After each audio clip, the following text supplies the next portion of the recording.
Collaborative. Oh, we're getting something Yep. good. Making progress. Yay. So in, great, if you can present. That start back. There we go. Okay. Excuse me, sorry.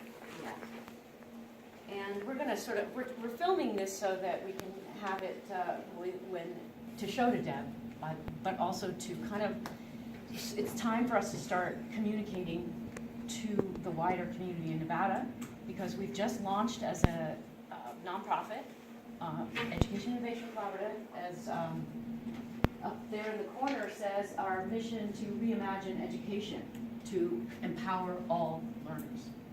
And by all learners, we mean like not just students, K through 12, but higher ed, teachers,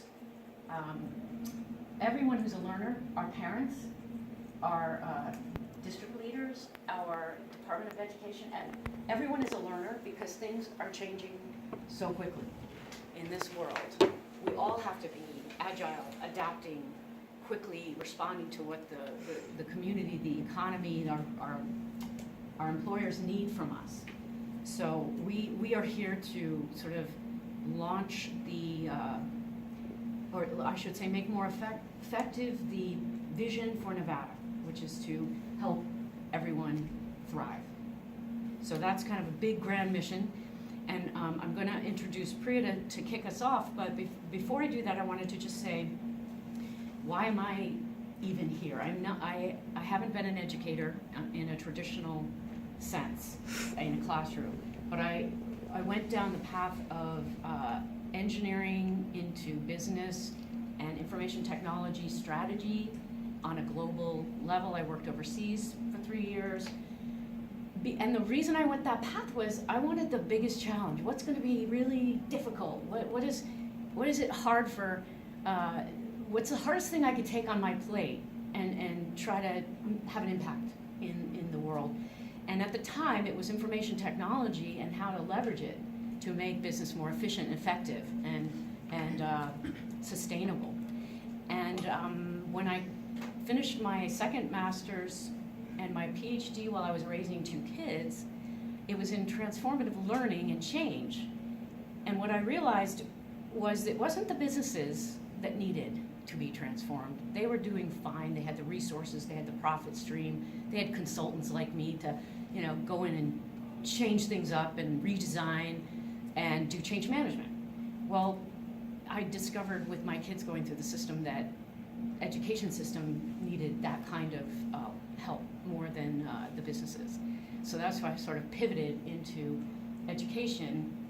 And when we moved from Chicago to here, to Nevada, 15 years ago, I started to get involved in a lot of the PTA and the community planning, and then I got into the district issues, and then into the state issues, and I was like, wow, this is a great, exciting systemic challenge.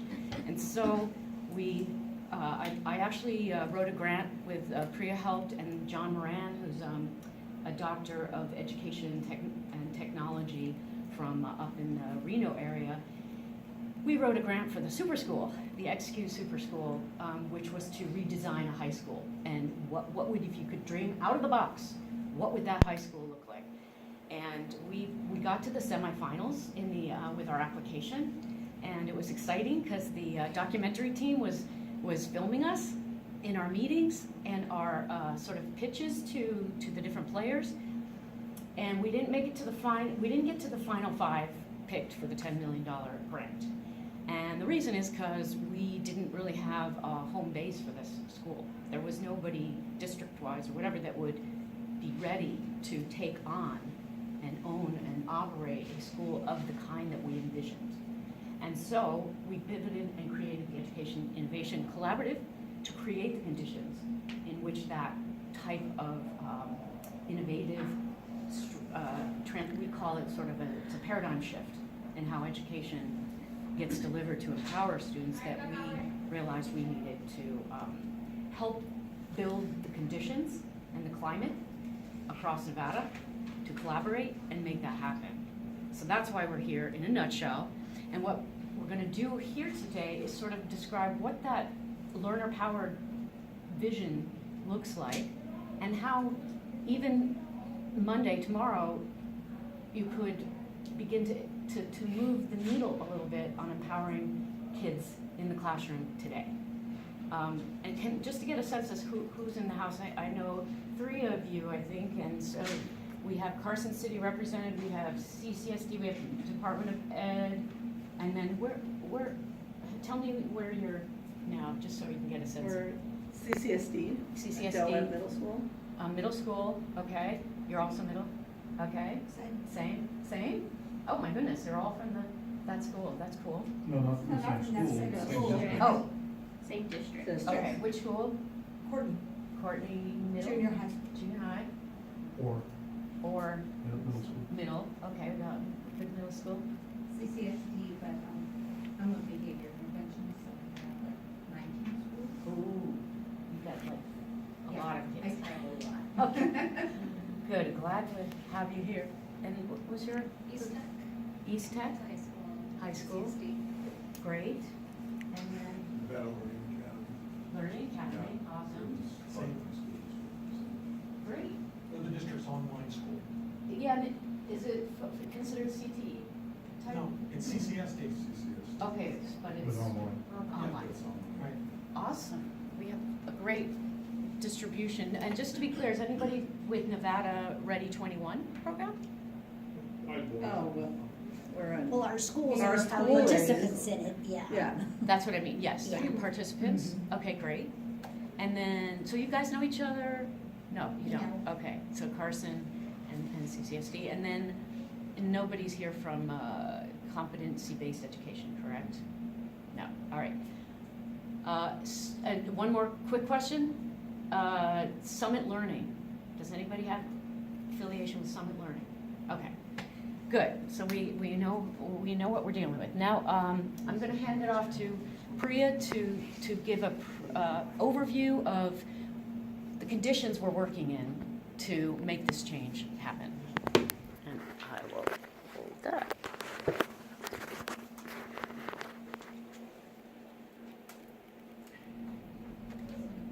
Hi again, everyone. I've already been listening to your presentation and I've learned so much. Thank you very much. Just enjoying this evening. I'm going to straight off without further ado. Personalized learning is what we're talking about. Personalized and competency-based learning is what our passion, EIC. And I think I hope you will agree that it's nothing especially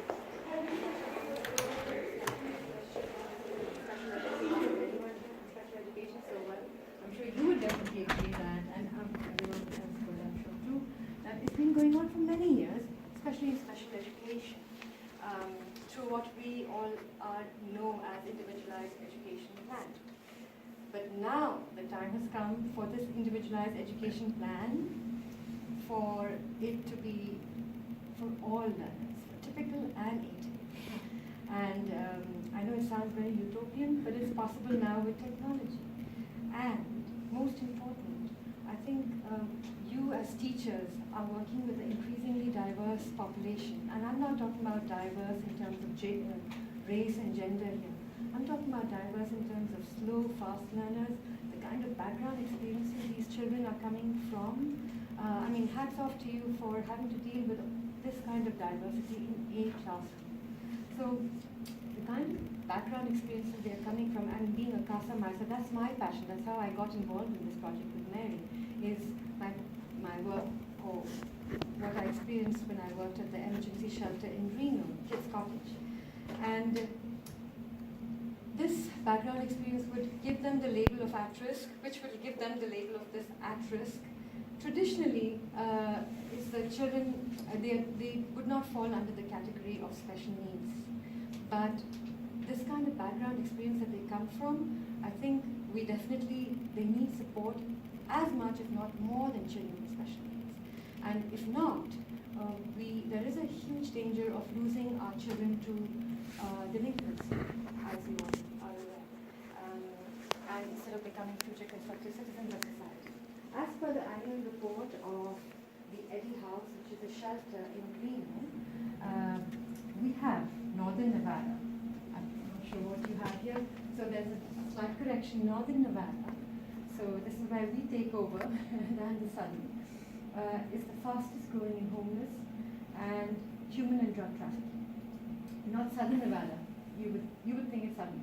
In numbers, Southern Nevada is more, but as far as fastest growing, we're still low in numbers, and the good news is it's very much solvable, but we're the fastest growing.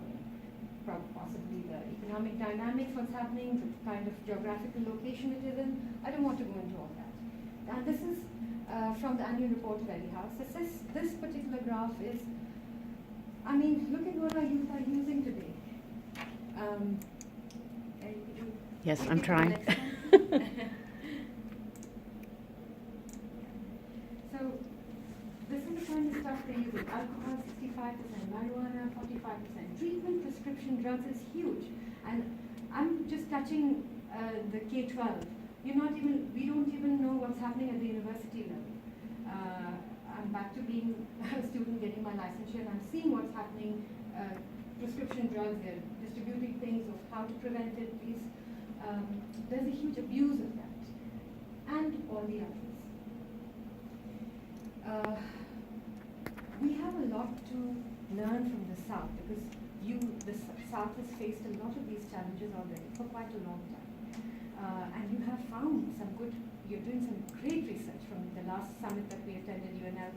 There's some great research coming out, and you already have the know-how. So we need to, this is where EIC would want to come in and bring in the collaboration and how to bring the North and South together for a common challenge and purpose that we're all facing.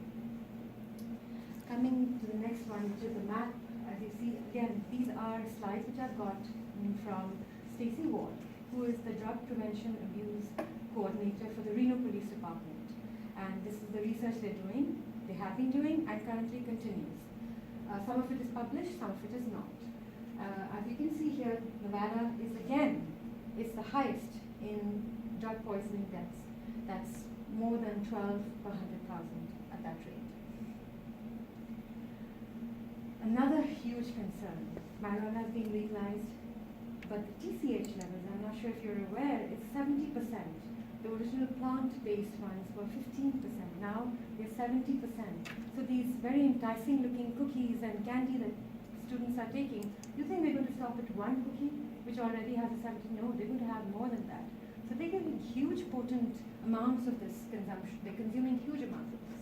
More than 90% of alcohol consumed by 12 to 20-year-olds is in the form of binge drinking. So with this kind of thing, we need some drastic tactics to get these children engaged in school, because school is where they're spending most of their time, not with their parents, not school. And you all are wearing multiple hats. So this is personalized and competency-based, which is actually already taken to the next. If you see, so personalized, as you know, customizing it to the individual child and the needs and aptitudes. And competency-based, why competency-based would be because it allows the child to progress at his or her individual pace. And it could be the fast learner goes faster, the slow learner goes slower, and allows us to cater to all needs.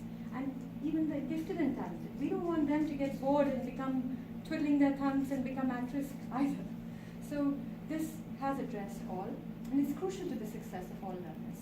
And the next and last slide is, this is a map of the competency-based learning, which was by Chris Sturgis, a research which came out of Annie Cole and Chris Sturgis, which till last year there were about 4 or 5 states which were white.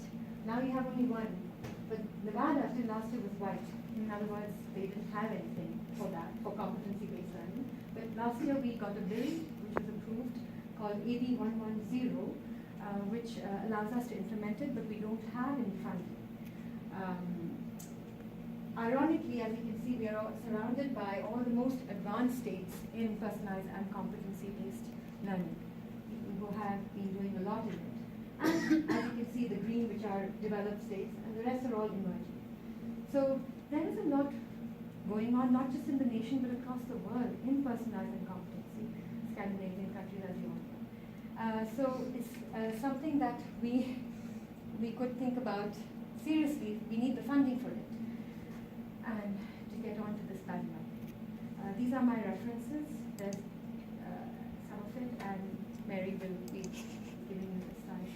And with that, I'll pass you on to Mary to elaborate more on how to empower our youth today. Thanks, Priya. Here you go. So this word empowerment you're going to hear quite a bit as we go forward, and we're going to practice how to build that a little bit in our game. But the goal, and this is a little light, but over here we sort of have the Star of Nevada, where every student thrives. That would be a motto I would dream or hope we might have one day for Nevada. Right now, the strategic plan says the fastest growing education system in the country, and there are some good signs. This morning we saw the computer science group is doing wonderful leading edge work about the standards and the implementation of that across the state. So we're hoping to collaborate and work with the state to expand that and say Nevada's #1 in empowering their students to their full individual potential. We're not setting one bar for everybody, individual. And the key to that in our sort of master vision plan is learning. They're driving their own learning, their own development, and their unique success for life. So it's lifelong learning. It's not just, can we push them through graduation by a thread of proficiency and hope that they do okay in college and careers. And we know that right now that's not a given. Yes, I'm doing it's, I believe that the current statistic is 56% of students coming out of high school are having to take remedial classes in math and or English before they can get credit at college.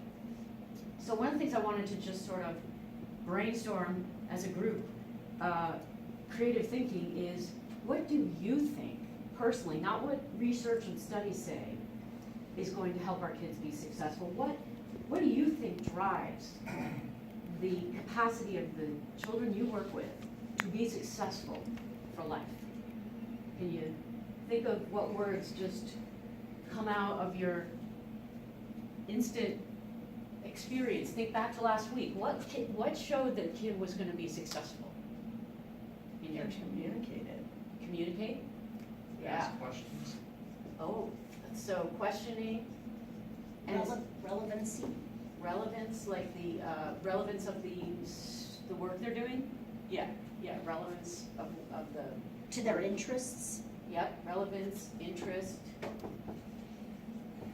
Motivation. Yep, being motivated. I say sense of belonging. They have to have love, and they have to feel like they belong. Yes, part of a community. Great. What else? I was gonna say like connectedness, which is like belonging, but it could be social and it could be academic as well. Yes, and preferably not to gangs or something. Right. Connected to a good community, a good peer group. And sorry, and community, what's the other word, I think? No, what did you? I said with schools and with academics as well.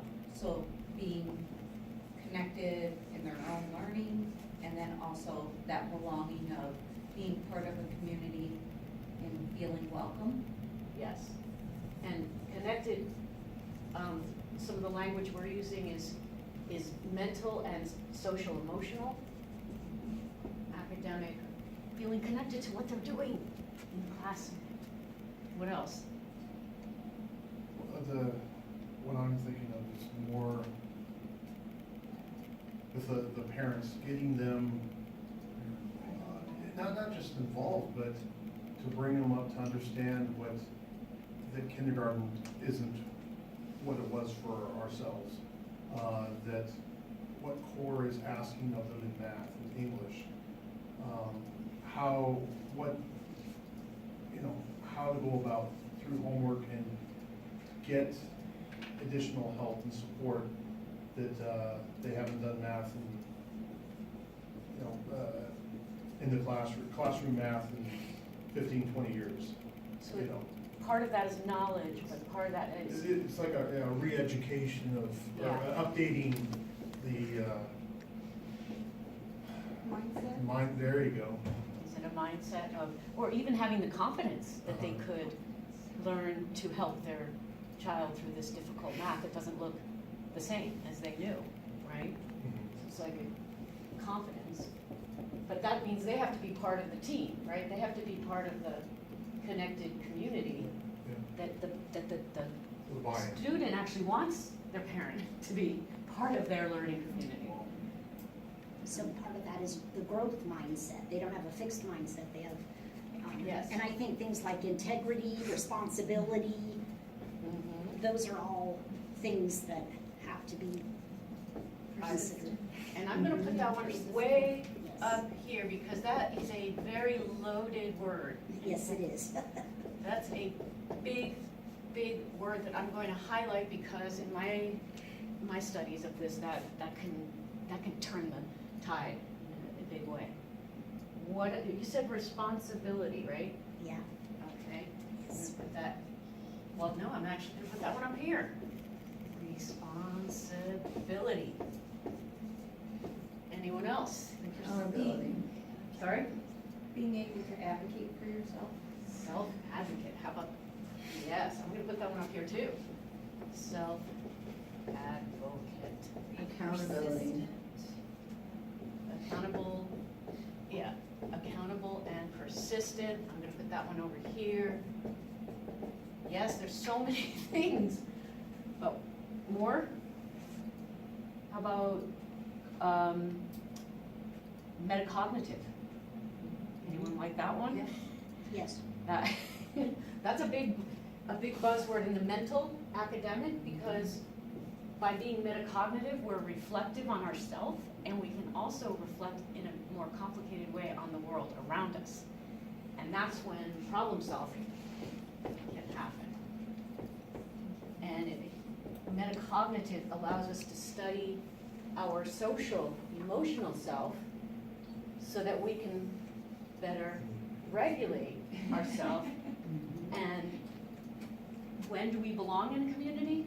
When we understand where our role is in that community. So there's another one I would like to have here is my role. And by role, we're talking career, contribution to community. That's tied to, where was it? The sense of relevance. So if somebody is feeling, oh, I'm really good at this, but I show up every day at school and no one really knows it. If they feel that there's a area they're studying and it turns them on, their light bulb's like, oh, I really love this. I want to do something with it. I want to go out and do a project that solves that problem in the world. Then they feel a sense of belonging to the community. And I think, I missed what was this? Community. That was the community one. So that's huge because everything else, and relevance and meaning is another word I think we can add in here, meaningful. Valued is part of all of that as well. Yes, valued, thank you. Wow. I'm sure there's many more we can come up with. But you see, one of the things that you, this is all describing like the career and tech ed areas where it doesn't provide them that direction and the relative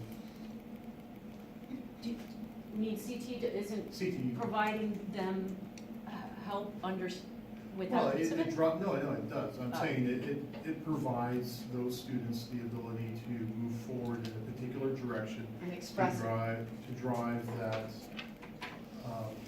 end goal Yes. to be Meaning, ready to value. continue in secondary ed Yes. or into the workforce. Yes, so if we look at what today's programs, I thank you for that transition, is it's applicable, it's relevant, it can motivate them because they see the impact of what they're working on. What other programs do you think are doing some good things here. Gifted, talented, you think that that's giving, notice here we haven't used the word necessarily confidence, or stretched to my limits, challenged appropriately. We haven't used those words, but there's something about gifted, talented, which is pushing kids to their potential.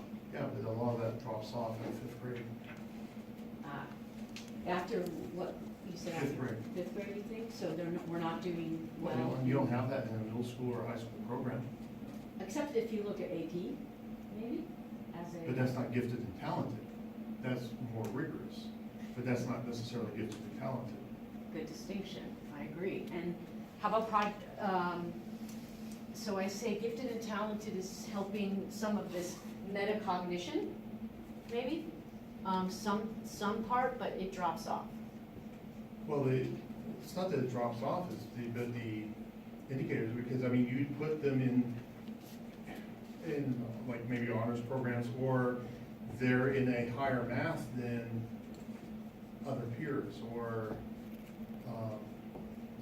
there is a placement for them at their level, but they're not labeled gifted and talented. I would say that would put them beyond grade level as gifted and talented than advanced. Right. It just pushes them out, but it They're doesn't further necessarily go along. deep. Last year, our kindergartners in Laughlin were tested, and at the very beginning of the school year, they were testing 2 years below grade level at kindergarten. There aren't grades. Yes. No, That's how far behind yeah. they were to begin with. Yes, just coming in, I And know. so if you continue that track, they're still behind, even if they're making leaps and bounds. Yes, the gap, and then you take a summer off, and suddenly they're even further behind. What about project-based learning? Do you think that that type of approach addresses some of these things? Where do you think project and problem-based gets to? Community relevance. Yes, building community and connectedness, and this is a big piece I want to add in, is collaboration, the capacity to collaborate. That's a big desire of businesses. Critical thinking, problem solving, the responsibility to complete a project, and it's on the student to do the learning, not the teacher to push the learning. Self-advocacy, working with teams. PBLs involve parents, because the projects come home with them, and the parents are kind of invited to participate and learn together. So there's some good tools out there that are happening in pockets right now. And the computer science program is beginning to be a requirement is currently officially now a requirement. That's big project-based focus with critical thinking, metacognitive, all the buzzwords that the employers want. So this is a chart that a lot of the things we've talked about show up on. Sorry, the font is terrible. But one of the things that I encourage taking a look at is a transformational vision for education in the U.S. Because they did a deep dive into what, even after the 4 C's and the 7 C's that the Partnership for 21st Century Education did years ago. This is kind of an update on knowledge, skills, and dispositions. So a lot of the dispositions we captured, resilience, self-initiative, curiosity, agency, self-efficacy, responsibility, all of that is driving their own capacity to be a learner. And our theory is, based on my doctoral work in how learning and change happens within humans, is that it is within. It's not filling the pail of information into a student, it's lighting the spark. So if we can help them do that, everything else flows out of that empowerment. So in the middle of our master sort of competencies framework is the powerful, joyful, self-learning human being. So it's a holistic model of what we're doing in education. And around that is the academic side, which we correlate with capacities of mental capacities, the self and social mastery associated with the emotional capacities. The physical feeds into things that I think we ignore a little too much in our current creative expressions. If the budget's low, we don't do art, or we cut out the music program. And health practices. I mean, we have half a credit of health, but that doesn't get to how am I going to be a lifelong healthy, happy, robust person whose vital force in the physical body feeds my mental capacity and feeds my emotional capacity. And then the theory of integral learning is that you're doing all of these things all the time. And when people fall down on the self-development path and growth, it's because they're stuck and not kind of doing the cycle of learning through all of these. And the other part of it is that a lot of kids are going to have occupations that stem from the physical side of life. And I think we minimize the athletics as an activity, physical medicine, music, dance, art. Everyone has their place in the community. And we need to, early on, help them discover what that is, 6th grade or earlier, to say, I'm going to try this global studies, I'm going to try drama, I'm going to try being a mechanic, I'm going to try to test out what these are all about, and go into the businesses, go into the community services. Then their passion and self-inner motivation is unleashed. That's the beauty of what we're trying to do. Can I just add Oh something? yeah, please. I think sometimes we tend to forget that it's a human being that we're teaching. The witches. And that they fall, because we have so many things that we're trying to teach, Yes. and so many different avenues to try to get them where we want them to be, that we forget it's a person. And that's why I said belonging. And when they don't feel that their needs are being met, then they tend to go off socially or mentally, so to speak, and we have a facade there, and then they have to find something, and they go to the alcohol, they go to the drugs, they go to the gangs, because that inner self is not being fulfilled, and they feel alone